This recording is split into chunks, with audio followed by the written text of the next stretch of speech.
There are certain things you expect to see in a courtroom. You expect a judge. You expect a jury. You expect a defendant standing nervously in the dock, hoping for mercy. But in January of the year 897, inside the Basilica of St. John Lateran in Rome, the defendant wasn't standing. He wasn't nervous. And he wasn't hoping for anything, because he had been dead for 7 months. He was dressed in full, ceremonial papal robes. He was propped up on a throne.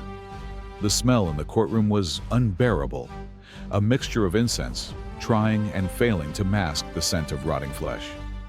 His skin was gray and slipping from the bone. But the trial proceeded anyway. The prosecutor screamed at the corpse. The judge, who happened to be the current pope, leaned forward and demanded the dead man answer for his crimes. And when the corpse didn't answer, a terrified teenage deacon, hiding behind the throne, had to answer for him, stuttering out a defense on behalf of a pile of bones. Welcome back to The Glitch. If you thought the dancing plague was strange, or the MU war was incompetent, you aren't ready for this. This is the story of the Cadaver Synod, the time the Catholic Church put a dead pope on trial. To understand how we got to this point, we have to look at the era. Historians call this period of the papacy the Saeculum Obscurum, the Dark Age. It was a time when the Vatican wasn't just a religious institution. It was a brutal, blood-soaked political battleground. Popes were being murdered, poisoned, and overthrown with alarming regularity. The man on the throne, the dead one, was Pope Formosus. In life, Formosus had been a complicated figure.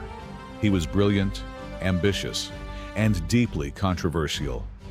He had made enemies among the powerful, aristocratic families of Rome, specifically the House of Spoleto. When Formosus died in 896, likely from a stroke, though poison was always a possibility back then, the Spoleto family saw their chance. They installed their own puppet on the throne, Pope Stephen VI. Stephen was a man consumed by paranoia and hatred. He wasn't satisfied with Formosus simply being dead. He wanted his legacy destroyed. He wanted him erased from history. And so, Stephen ordered the unthinkable. He commanded his guards to go to the crypt, open the sarcophagus of Formosus, and drag the body out. Imagine the scene. It is the dead of winter. The body has been decomposing for over half a year. The guards drag this ghastly figure through the halls of the Vatican. They dress the corpse in the sacred pontifical vestments, the silks and gold threads reserved for the Vicar of Christ. They place the papal crown on his rotting head. The trial itself was a theatrical nightmare. Pope Stephen VI sat as both prosecutor and judge. He paced back and forth in front of the silent, slumping corpse, screaming accusations. "Why did you usurp the universal Roman See?" he yelled. "Why did you betray your oath?" The deacon assigned to speak for Formosus was trembling. Every time Stephen asked a question, the deacon would whisper a weak, "Because I was evil," or "Because I conspired," effectively confessing to everything on behalf of the dead man. It was a kangaroo court of the most macabre variety. Unsurprisingly, Formosus was found guilty on all counts. But the verdict wasn't enough. Stephen wanted punishment. This is where the story turns from grotesque to truly horrific.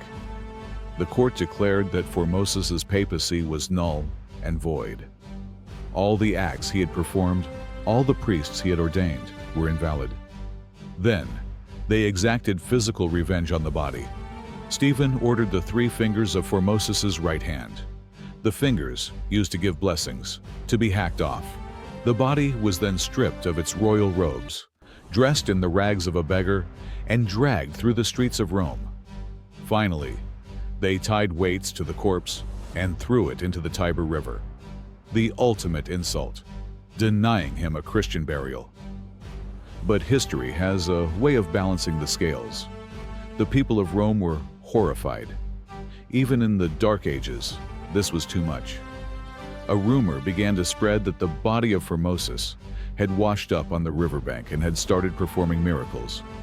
The common people saw Stephen not as a righteous judge, but as a monster.